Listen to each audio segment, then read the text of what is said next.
Hi everyone, आइए limit के concept को आगे बढ़ाते हैं। आज हम लोग नेक्स्ट मेथड सीखेंगे। तो आज हम लोग का जो मेथड है उसको हम बोलेंगे infinitely small function. Infinitely small function method. इसका नाम इनफाइनाइटली स्मॉल फंक्शन इसलिए लिया जा रहा है, अभी बता रहे हैं। अब इसको हम एक मेथड का नाम दे दीजिए। ध्यान देना यहाँ पर। सपोज करिए हमारे पास कोई दो function f x and g x दिए गए हैं, जिनका अगर हम एक्स टेंडिंग टू जीरो पे लिमिट लेते हैं तो देखिए क्या हो रहा है। इनको कब हम इनफाइनाइटली स्मॉल कहेंगे। सपोज करिए हमारे पास जो दो फंक्शन दिए गए हैं f x and g x, मान लीजिए एफ एक्स का एक्स टेंडिंग टू जीरो पे लिमिट लिए जीरो आ गया, ठीक है। एंड जी एक्स का भी जो है एक्स टेंडिंग जीरो पे लिमिट लिए क्या आ गया, जीरो आ गया, ठीक। तो ये फंक्शन जो है इनफाइनाइटली स्मॉल कहलाएंगे, ठीक है। ध्यान देना, लेकिन बट यहाँ पर ध्यान दीजिएगा, ठीक। अगर हम लिमिट ले रहे हैं एक्स टेंडिंग, चाहे ध्यान देना, अगर हम लिमिट ले रहे हैं f x upon g x का या g x upon f x का एक्स टेंडिंग टू जीरो पे, और उसका रिजल्ट 1 आ गया। ध्यान देना मैं क्या कह रहा हूँ। अगर हमने लिमिट लिया f x upon g x का या g x upon f x का x tending to zero same value पे, और उसका रिजल्ट क्या आ गया, 1 आ गया, ठीक। तो ये फंक्शन क्या कहलाएंगे, दोनों इक्विवेलेंट। मीन्स एफ एक्स क्या है, इक्विवेलेंट है जी एक्स के। कहने क्या मतलब है कि एफ एक्स इक्विवेलेंट है जी एक्स। इसका ये मतलब हुआ कि हम इस एफ एक्स की जगह जी एक्स को यूज कर सकते हैं, जी एक्स की जगह पे एफ एक्स को यूज कर सकते हैं। जो समझ में आए, आप जो सूटेबल लगे उसे यूज कर सकते हैं, ठीक है। तो ध्यान देना, यहाँ पर ध्यान देना, हमेशा आप यही ध्यान देना कि अगर degree of F x, means ये जो एफ एक्स लिखा होगा ऊपर, अब ध्यान देना, एफ एक्स हटा देते ना, आप लोग कन्फ्यूज रहोगे, क्योंकि हो सकता है आप लोग वहाँ जी एक्स मान लें तो कोई दिक्कत नहीं। Degree of numerator greater than or equal to degree of denominator.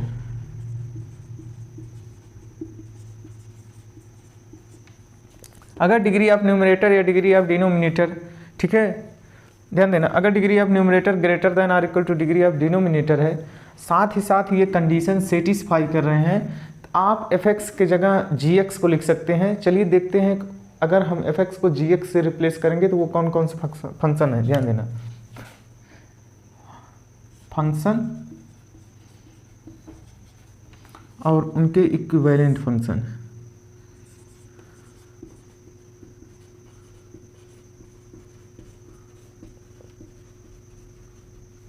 ठीक। जैसे मान लीजिए न्यूमरेटर में हमको क्या दिया है, साइन एक्स, ठीक है, ten x, sine inverse x, tan inverse x. तो इनके इक्विवेलेंट फंक्शन हम क्या यूज कर सकते हैं, एक्स। मतलब अगर ये दोनों कंडीशन, मतलब आप यहाँ देखिए F x upon g x की ये जो है इनकी वैल्यू क्या आ गई, 1 आ गई, ठीक है। और न्यूमरेटर में जो हमें फंक्शन दिख रहे हैं ये सारे फंक्शन हैं, ठीक है। और इनकी डिग्री अगर greater than or equal to denominator से है, तो उस समय जो है हम इन फंक्शन के जगह पे इनको यूज कर सकते हैं, ठीक। उसी प्रकार से ln 1 प्लस एक्स की जगह आप यूज कर सकते हैं एक्स, ठीक। वैसे ही आप e to the power x minus 1 की जगह पे आप यूज कर सकते हैं एक्स, ठीक है।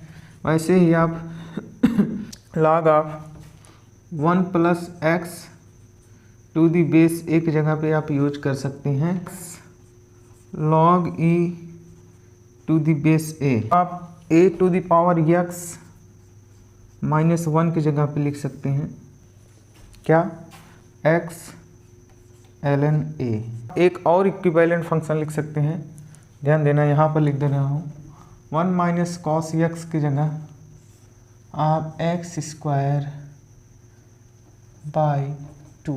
तो ठीक है, तो आप देखेंगे कि यहाँ पर हमारे ये कुछ इक्विवेलेंट फंक्शन है।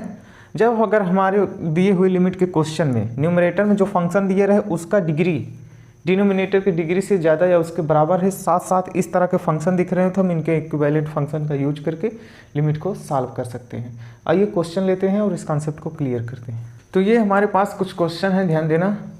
आइए इनको सॉल्व करते हैं।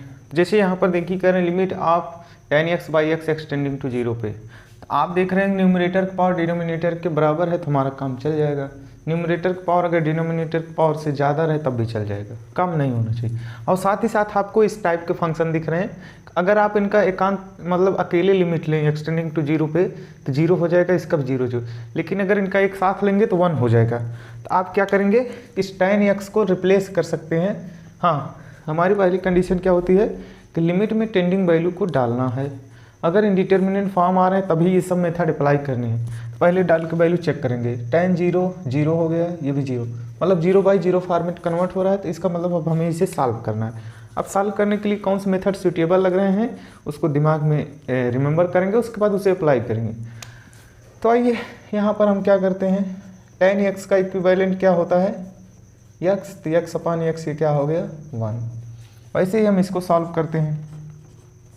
पहला काम है लिमिट में इसमें टेंडिंग वैल्यू डालो, साइन यहाँ 0 डालेंगे ये हो गया 0, यहाँ 0 डालेंगे ln1 की वैल्यू 0, यहाँ 0 डालेंगे ये 0 हो गया, ये भी 0 हो गया, ठीक। तो इसका मतलब 0/0 फॉर्मेट बन रहा है। अब दूसरी बात, हम यहाँ पर इनफाइनाइटली स्मॉल फंक्शन मेथड देख रहे हैं, साथ ही साथ यहाँ पर जो फंक्शन भी दिख रहे हैं इनके इक्विवेलेंट फंक्शन भी हमें पता है। तो हम चेक कर लेते हैं क्या न्यूमरेटर पावर डिनोमिनेटर से ग्रेटर है या उसके बराबर है।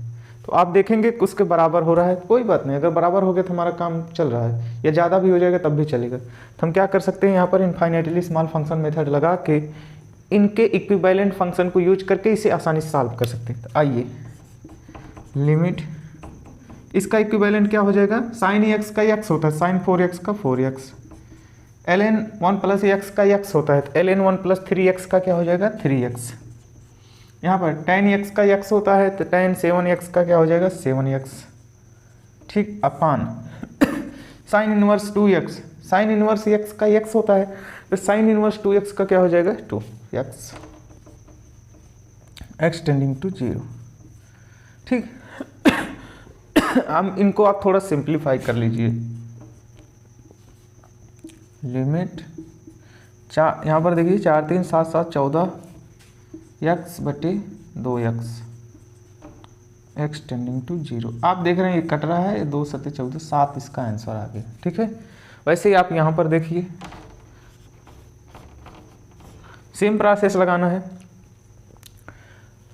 0 इसमें डालिए, ये 0 हो गया, यहाँ भी 0 हो गया, यहाँ भी 0, इसमें डालेंगे ये भी 0, ये भी 0, मतलब 0/0 फॉर्मेट कन्वर्ट हो। साथ ही साथ हमें वो सारे फंक्शन दिख रहे हैं जो इनफाइनाइटली स्मॉल कैटेगरी में आ रहे हैं, जिनका हम इक्विवेलेंट फंक्शन भी जानते हैं, ये भी कंडीशन फुलफिल। और उसके बाद देख रहे हैं कि न्यूमरेटर का पावर डिनोमिनेटर का पावर के बराबर है, हम यानी इनफाइनाइटली स्मॉल फंक्शन मेथड लगा सकते हैं। तो यहाँ पर देखिए, तो इनका इक्विवेलेंट फंक्शन यूज करते हैं, लिमिट इनका इक्विवेलेंट sin x का x, तो इनका क्या हो जाएगा जो साइन के अंदर होगा 4x² plus 3x plus ln1 plus x का x होता है तो ln1 प्लस 7x² का क्या होगा 7x², ठीक। साइन इनवर्स x का x होता है साइन इनवर्स 17x² का 17x² अपान tan x का x होता है tan 4x² प्लस 3x क्या होगा 4x² plus 3x। tan x का x इसका क्या हो जाएगा 7 से मल्टीप्लाई x एक्सटेंडिंग टू 0। ध्यान दीजिए लिमिट हर एक स्टेप के बाद एक नए लिमिट में कन्वर्ट होता है, ठीक है। तो इसे हमें सॉल्व करने के लिए फिर से वही मेथड अप्लाई कर सकते हैं या फिर से चेक कर सकते हैं अगर इनडिटरमिनेट फॉर्म क्रिएट हो रहा है। तो ध्यान देना, जैसे अब इसमें टेंडिंग वैल्यू डालेंगे तो ये 0/0 फॉर्मेट से फिर कन्वर्ट हो रहा है, तो हमें इसे सॉल्व करना पड़ेगा, ठीक। तो क्या करेंगे, इसमें से ऊपर नीचे से x कॉमन लेके काट देंगे, cancel the common factor method x tending to 0। यहाँ से x कॉमन लेंगे तो यहाँ बचेगा 4x, यहाँ बचेगा 3, यहाँ से आप कॉमन लेंगे तो यहाँ 7x, यहाँ पर 17x। ध्यान देना यहाँ से आप कॉमन लिए 4x, यहाँ 3, यहाँ से कॉमन ले लिए -7। अब आप इसमें 0 डालेंगे, जो जो जिनके जिनके साथ x है वो 0 हो जाएंगे, बाकी बचेगा 3/-4 को आप लिख सकते हैं -3/4। यही हमारा क्या है, आंसर है। तो आज के लिए इतना ही, धन्यवाद।